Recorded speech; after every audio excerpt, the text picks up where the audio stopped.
नमस्कार, मैं हूं अमित पालेत और आप देख रहे हैं दमदार 10। और दमदार 10 में बात करेंगे टैरिफ के तकरार के बीच प्रधानमंत्री मोदी और ट्रंप की दोस्ती क्या अब नए राह पर चल पड़ी है। प्रधानमंत्री मोदी ने ट्रंप की तारीफ का जवाब दिया है और प्रधानमंत्री नरेंद्र मोदी ने सोशल मीडिया प्लेटफॉर्म एक्स पर पोस्ट करके लिखा, अमेरिकी राष्ट्रपति ट्रंप को की धन्यवाद, सराहना की है। पीएम मोदी ने ट्रंप को तहे दिल से धन्यवाद दिया है।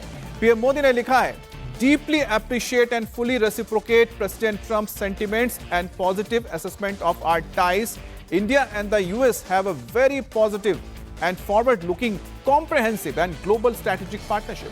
यानी कि प्रधानमंत्री मोदी ने कहा कि जो पॉजिटिव एटीट्यूड या जो भावना व्यक्त की है डोनाल्ड ट्रंप ने भारत और अमेरिका के रिश्तों को लेकर, उसकी तहे दिल से सराहना करते हैं। और साथ ही भारत और अमेरिका के जो रिश्ते हैं वो दूरगामी है, दूरदर्शी है और वैश्विक रणनीति की साझेदारी जो है वो सकारात्मक है। हमारे साथ इंडिया टीवी के पॉलिटिकल एडिटर देवेंद्र पराशर जुड़ गए हैं। देवेंद्र, पहले डोनाल्ड ट्रंप की ओर से प्रधानमंत्री मोदी की तारीफ करना, भारत और अमेरिका के रिश्तों को लेकर एक सकारात्मक बयान देना, और प्रधानमंत्री मोदी का उसके बाद जो यह बयान आया है, ये क्या बताता है? क्या एक बार फिर से जियोपॉलिटिक्स में एक नया ट्विस्ट, नया मोड़ लेकर आ रहे हैं प्रधानमंत्री? लेकिन निश्चित तौर पे डोनाल्ड ट्रंप के हिसाब से अगर देखें तो शायद उनको भी अब थोड़ा रियलाइजेशन होने लगा होगा। लेकिन प्रेस कॉन्फ्रेंस में जब उनसे पूछा गया ये सवाल कि, और वो सवाल इस संदर्भ में था कि क्या आप इंडिया के साथ रिश्ते को लूज कर रहे हैं, लूजिंग इंडिया, इस शब्द का इस्तेमाल किया गया। उसके बाद डोनाल्ड ट्रंप ने कहा कि नहीं, मैं ऐसा बिल्कुल नहीं समझता। प्रधानमंत्री नरेंद्र मोदी को ग्रेट लीडर बताया, साथ ही साथ भारत और अमेरिका के रिश्ते को बहुत स्पेशल रिलेशनशिप बताया। समझा जा सकता है कि हाल के दिनों में टैरिफ को लेके डोनाल्ड ट्रंप की तरफ से जिस प्रकार की लगातार बयानबाजियां हो रही थी, उसके बाद एक कोर्स करेक्शन शायद उनके थॉट पे हुआ होगा, जिसके चलते उन्होंने इस तरह का बयान दिया। और भारत तो हमेशा से ही भारत अमेरिका रिश्ते को बहुत महत्व देता रहा है, अपनी पोजीशनिंग वैसे ही क्लियर रखा है। अमेरिका है, डोनाल्ड ट्रंप है, जिसको तय करना है कि भारत के साथ कैसे बढ़ाना है। और ट्रेड एंड टैरिफ का मतलब ऐसा नहीं होना चाहिए जिससे दोनों देशों के बाकी जो दूसरी चीजें हैं, जैसे एक बड़ी दोस्ती है स्ट्रेटेजिक पार्टनरशिप के लिहाज से, क्वाड की बैठक हम लोग जानते हैं कि आगे प्रस्तावित होने वाली है। अमेरिका से चर्चा हो रही थी कि शायद डोनाल्ड ट्रंप ना है। तो इन सारे परिदृश्य में निश्चित तौर पे डोनाल्ड ट्रंप का स्टेटमेंट कोर्स करेक्शन की तरफ दिखा रहा है। और भारत और प्रधानमंत्री नरेंद्र मोदी के अगर बयान को देखें तो निश्चित तौर पे वही पोजीशनिंग है जो कि पहले थी, यानी कि जैसा रिश्ता आप हमसे रखना चाहोगे हम उसको उसी रूप में रेसिप्रोकेट कर रहे हैं। प्रधानमंत्री नरेंद्र मोदी ने उसी रूप में धन्यवाद दिया है डोनाल्ड ट्रंप को। जैसा आप बता रहे हैं देवेंद्र, उसका मतलब यह हुआ कि अगर अमेरिका और भारत की बात की जाए या ट्रंप और प्रधानमंत्री मोदी की बात की जाए, तो ऐसे में जब आप पलक पहले कौन झपकेगा, तो क्या राष्ट्रपति ट्रंप ने पहले पलक झपक दी, जिसके बाद प्रधानमंत्री मोदी ने जवाब दिया। और उम्मीद की जा रही है कि पहले अमेरिकी राष्ट्रपति ट्रंप ने प्रधानमंत्री मोदी को अपना जो दोस्त बताया था, उसी का नतीजा रहा कि प्रधानमंत्री मोदी ने ट्वीट करके धन्यवाद भी दिया, सराहना की। तो सुनिए आखिरकार डोनाल्ड ट्रंप ने प्रधानमंत्री मोदी और भारत और अमेरिका के रिश्तों को लेकर क्या कहा था। We have, I've been very disappointed that India would be buying so much oil, as you know, from Russia, and I let them know that. We put a very big tariff on India, 50% tariff, very high tariff. I get along very well with Modi, as you know. He's great. He was here a couple of months ago. In fact, we went to the Rose Garden, and it was we had a news conference on the grass. I always will. I'll always be friends with Modi. He's great. Prime Minister. He's great. I'll always be friends, but I just don't like what he's doing at this particular moment. But India and the United States have a special relationship. There's nothing to worry about. तो Donald Trump कह रहे हैं कि India and America has a special relationship, don't worry about it. यानी कि भारत और America के बीच खास दोस्ती है, खास रिश्ते हैं और इसको लेकर किसी भी चिंता करने की बातचीत नहीं है, कोई चिंता करने की बात नहीं है। और यही वजह कि प्रधानमंत्री मोदी ने जो ये तारीफ की गई थी डोनाल्ड ट्रंप की ओर से, उसका जवाब उसी नपे तुले अंदाज में दिया है। प्रधानमंत्री मोदी ने कहा है कि जो भावना व्यक्त की है डोनाल्ड ट्रंप ने भारत और अमेरिका के रिश्तों को लेकर, जिस तरह से सकारात्मक रिश्ता बताया है, उसकी प्रधानमंत्री मोदी ने सराहना की है। प्रधानमंत्री मोदी की जो तारीफ की गई डोनाल्ड ट्रंप के द्वारा, उसका नतीजा था कि प्रधानमंत्री मोदी ने भी खुद पर्सनली ट्वीट करके जवाब दिया है डोनाल्ड ट्रंप को। डोनाल्ड ट्रंप ने जिस तरह से भारत और अमेरिका के रिश्तों को दूरदर्शी बताया है और साथ ही साथ एक जो विश्व बिरादरी में, विश्व की ग्लोबल एरिना में भारत और अमेरिका के रिश्तों को लेकर जिस तरह से एक सकारात्मक मैसेज दिया था, उसी का जवाब प्रधानमंत्री ने दिया है, लेकिन बहुत ही नपे तुले अंदाज में, क्योंकि डोनाल्ड ट्रंप के बयानों को बहुत सोच समझकर ही उस पर कोई बयान दिया जाना चाहिए। और शायद यही वजह कि संयुक्त राष्ट्र महासभा यूएनजी की बैठक में प्रधानमंत्री मोदी शामिल नहीं होने जा रहे हैं। इस साल प्रधानमंत्री मोदी की जगह भारत के प्रतिनिधित्व के तौर पर विदेश मंत्री डॉक्टर एस जयशंकर यूएनजीए जाएंगे। 27 सितंबर को विदेश मंत्री महासभा में भारत की ओर से अपना पक्ष भी रखेंगे, संबोधित करेंगे। यह फैसला ऐसे वक्त में किया गया है जब अमेरिका और भारत के बीच टैरिफ वॉर चल रहा है। आमतौर पर यूएनजीए में प्रधानमंत्री मोदी शामिल होते रहे हैं और बताया जा रहा है कि 26 सितंबर को पीएम मोदी का संबोधन भी प्रस्तावित था, लेकिन जिस तरह से भारत और अमेरिका के बीच टैरिफ वॉर की शुरुआत हुई, जिस तरह के बयान पहले राष्ट्रपति ट्रंप की ओर से आए, उनके मंत्रियों की ओर से आए, उसके बाद भारत और अमेरिका के रिश्तों में कहीं खिंचाव नजर आ रहा था और इसी के मद्देनजर प्रधानमंत्री मोदी ने अपना न्यूयॉर्क दौरा रद्द कर दिया। उसके जगह अब विदेश मंत्री एस जयशंकर जाएंगे और संयुक्त राष्ट्र महासभा में संबोधित करेंगे। प्रधानमंत्री मोदी को पहले संबोधन करना था, लेकिन जिस लिहाज से इस वक्त भारत और अमेरिका के बीच टैरिफ वॉर को लेकर तनातनी चल रही है, उसी का नतीजा रहा कि प्रधानमंत्री मोदी फिलहाल नहीं जा रहे हैं। लेकिन इस वक्त जो सबसे ताजा अपडेट है कि प्रधानमंत्री मोदी की तारीफ की है डोनाल्ड ट्रंप ने, भारत अमेरिका के रिश्तों को लेकर उन्होंने सराहना की है, उसका जवाब प्रधानमंत्री मोदी ने भी उसी सकारात्मक अंदाज में दिया है। अब बात करते हैं मध्य प्रदेश से लेकर उत्तर प्रदेश तक एक्टिव हुए भड़काऊ गैंग की। यूपी टू एमपी सरतन से जुदा गैंग का एक बार फिर से एक्टिव हो जाना, यह बहुत बड़ा प्रश्न खड़ा करता है, सवाल खड़ा करता है। पिछले 24 घंटे के अंदर देश के कई शहरों में माहौल को बिगाड़ने की कोशिश की गई है। बड़ी खबर है कि बारह वफात के जुलूस के दौरान मध्य प्रदेश के सागर से लेकर उत्तर प्रदेश के सिद्धार्थ नगर तक जमकर बवाल हुआ। सागर और सिद्धार्थ नगर में मिलादुन नबी के जुलूस के दौरान सर तन से जुदा के नारे लगाए गए, तो वहीं पर उज्जैन में गणेश उत्सव के दौरान लव जिहाद की झांकी को लेकर मुस्लिम समुदाय ने जमकर हंगामा किया। वहीं कानपुर में 12 वफात के दौरान साइन बोर्ड लगाने पर बवाल हो गया। उत्तराखंड के हरिद्वार में मिलादुन नबी के जुलूस को लेकर तनाव पैदा हो गया। अब सवाल तो यह है कि शहर शहर कौन माहौल खराब करने की कोशिश कर रहा है। पिछले 24 घंटे के अंदर यूपी से लेकर एमपी तक अचानक से यह भड़काऊ गैंग किस तरह से एक्टिव हो गया है। और सबसे पहले बात करेंगे मध्य प्रदेश के सागर की, जहां पर विवादित नारेबाजी के बाद माहौल गर्म हो गया है। सागर में ईद मिलादुन नबी के दौरान बाइक रैली निकाली गई थी और लेकिन इस दौरान उपद्रवियों ने सड़क पर सरतन से जुदा के नारे लगाए और यह भड़काऊ नारेबाजी की। सागर के 3 बत्ती इलाके में यह घटना हुई है, जिसकी तस्वीर आप देख रहे हैं। बड़ी तादाद में लोग निकले थे और लोगों के जुबान पर एक नारा था, गुस्ताखे नबी की एक ही सजा, सरतन से जुदा। ये नारे लगाए गए थे। इस नारे के बाद आरोप लगाया कि जुलूस के पीछे कांग्रेस नेताओं का हाथ है। यह जुलूस कांग्रेस नेता फिरदौस कुरैशी, पम्मा कसाई के नेतृत्व में निकाला गया था।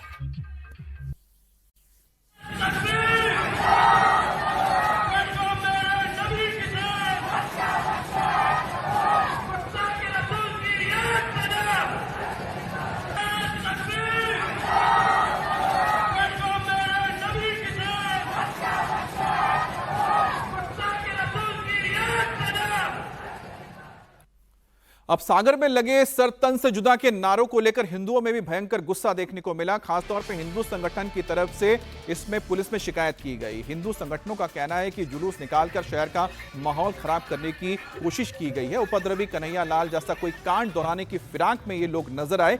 हिंदू संगठनों ने मांग की है कि ऐसे लोगों पर देशद्रोह का मुकदमा दर्ज होना चाहिए। 3 बत्ती पर आकर इनने जो नारे लगाए, सर तन से जुदा, ये कहाँ रह रहे हैं भाई? भारत में रह रहे हैं ना। यहाँ इस तरीके का कोई उन्माद होता है कि हम लोग इस तरीके कोई बयानबाजी करते हैं क्या? आप इस तरीके के धार्मिक भावनाएं हम लोगों की जो आहत कर रहे हैं, ये क्या है? क्या समझ रखा आपने? आप धार्मिक यदि कोई कार्यक्रम कर रहे हैं तो सामंजस्य से करिए, समन्वय से करिए। हम लोग ऐसा कोई कार्यक्रम नहीं करते जिसमें आपको कोई वो कहना पड़े। ये धार्मिक उन्माद फैलाने की जो कोशिश की जा रही है ठीक नहीं है। यदि FIR होती है और कार्रवाई होती है तो ठीक है, नहीं तो फिर उग्र आंदोलन संभव होगा। अभी 4 दिन पहले कलेक्टर सभा कक्ष में शांति कमेटी की बैठक हुई थी। वहाँ सामाजिक सौहार्द बिगाड़ने वालों पर कड़ी कार्रवाई का आश्वासन जिला प्रशासन के अधिकारियों ने दिया था और कहा था कि सागर में जो सामाजिक सौहार्द बिगाड़ेगा उस पर कड़ी कार्रवाई की जाएगी। लेकिन जो आज मुस्लिम समाज का जो जुलूस निकला उसमें कुछ अराजक तत्वों ने शर्त अंशोधन जैसे सामाजिक सौहार्द बिगाड़ने वाले नारे लगाए। इस पर शिवसेना संगठन को कड़ी आपत्ति है। इन पर देशद्रोह का मुकदमा दर्ज होना चाहिए।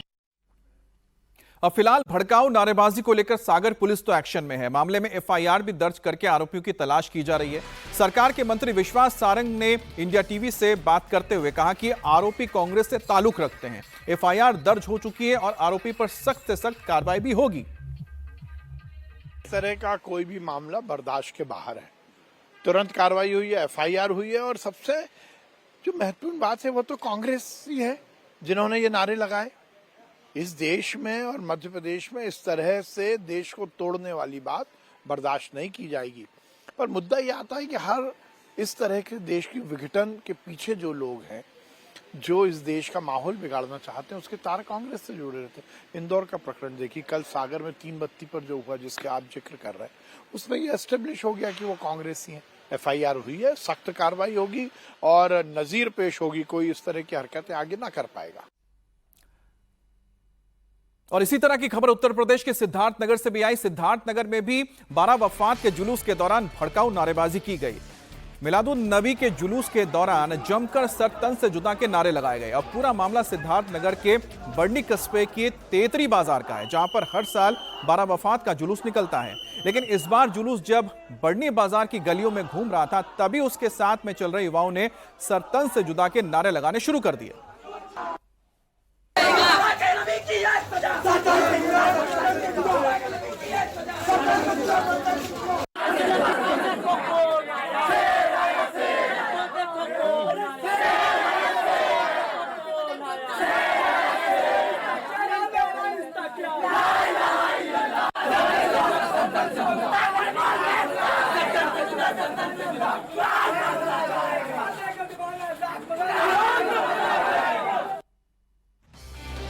और उत्तराखंड में भी 12 वफात के जुलूस के दौरान जमकर हंगामा हुआ। बालाजी मंदिर मार्ग पर हिंदू संगठन और मुस्लिम समाज के लोग सामने आ गए। मुस्लिम समुदाय के लोग श्यामनगर में जुलूस निकाल रहे थे। जैसे ही जुलूस बालाजी मंदिर मार्ग पर पहुंचा, वहां हिंदू संगठनों ने विरोध किया।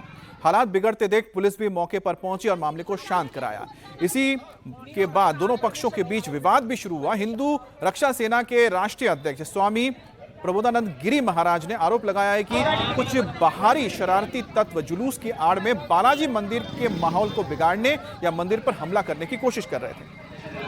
हमारी जब रैली निकलती है हनुमान जी के कोई जाने नहीं हो पाएगा। आप परमिशन दिखा दो, परमिशन दिखाओ, सबसे पहले परमिशन लो। परमिशन के बाद कुछ जो है बाहर से आए मुसलमान, कुछ यहाँ के लोकल मुसलमानों ने इकट्ठा होकर के जुलूस के बहाने से बालाजी धाम पर इन्होंने चढ़ाई करने की योजना बनाई और इसी के कारण से उन्होंने क्या काम करा, चालाकी से कुछ महिलाओं को आगे कर दिया, पुरुष लोग पीछे रहे और महिलाओं के हाथ में डंडा था। और ये देख करके यहाँ मोहल्ले पड़ोस के अपने हिंदू सब निकल आए और पुलिस को फोन किया तो पुलिस ने तत्परता दिखाते हुए, पुलिस को बहुत बहुत धन्यवाद हम देते हैं, पुलिस ने तत्परता दिखाते हुए अवैध जुलूस को तत्काल रोका है और उन्होंने वापस किया है। बिना परमिशन के जुलूस के बहाने उनका इरादा बालाजी धाम पर कोई हमला करने का हो सकता है। और कानपुर में 12 वफात के जश्न के दौरान हंगामा करने की वजह सामने आई। एक साइन बोर्ड लगाने को लेकर इस पर विवाद खड़ा हुआ था क्योंकि हिंदू संगठनों ने इसका विरोध किया। साइन बोर्ड के सामने धरने पर बैठे हिंदू संगठन के लोग कह रहे थे पहले कभी साइन बोर्ड नहीं लगता था, लेकिन फिर अब कैसे ये साइन बोर्ड लगने लगे हैं। तो ये साइन बोर्ड जो लगाया गया था, इसी को लेकर ही, इस पोस्टर को लेकर, इस बोर्ड को लेकर ही पूरा विवाद शुरू हुआ, जहां पर हिंदू संगठन के लोगों ने इसका विरोध जताया। अब बात करते हैं जम्मू कश्मीर के, जहां पर हजरत बल दरगाह में भारी बवाल हो गया। श्रीनगर की इस दरगाह पर हर साल ईद मिलादुन नबी के मौके पर खास नमाज अदा की जाती है, लेकिन शुक्रवार को यहां अशोक स्तंभ को तोड़ दिया गया।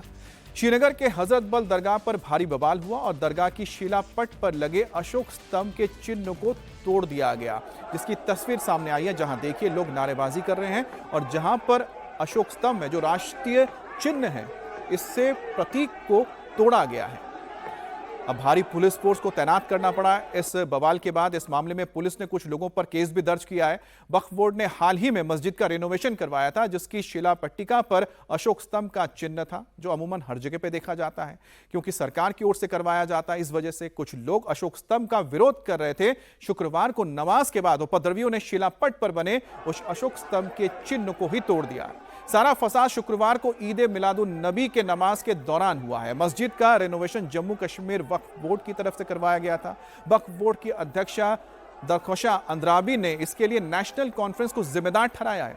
उन्होंने उपद्रवियों को देशद्रोह का बताया और देशद्रोह का केस लगाने के लिए कहा।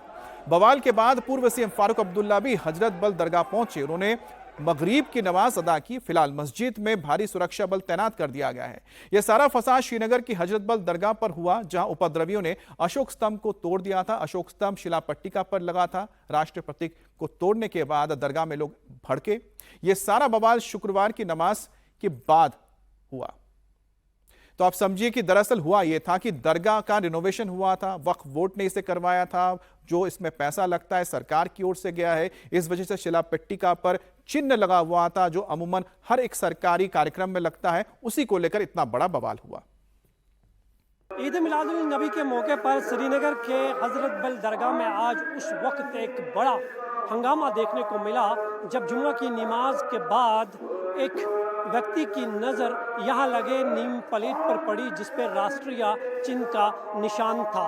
उसने इस निशान को तोड़ने की कोशिश की और उसके बाद जब उसका वीडियो वायरल हुआ तो काफ़ी तादाद में लोग यहाँ पर जमा हुए, जिनमें महिलाओं की भी अच्छी खासी तादाद थी। उन्होंने इस राष्ट्रीय चिन्ह के खिलाफ विरोध जताया कि किसी भी धार्मिक स्थल पर इस तरह का निशान नहीं होना चाहिए। हंगामा इतना बड़ा कि जुम्मा की नमाज के बाद अभी मगरिब की नमाज।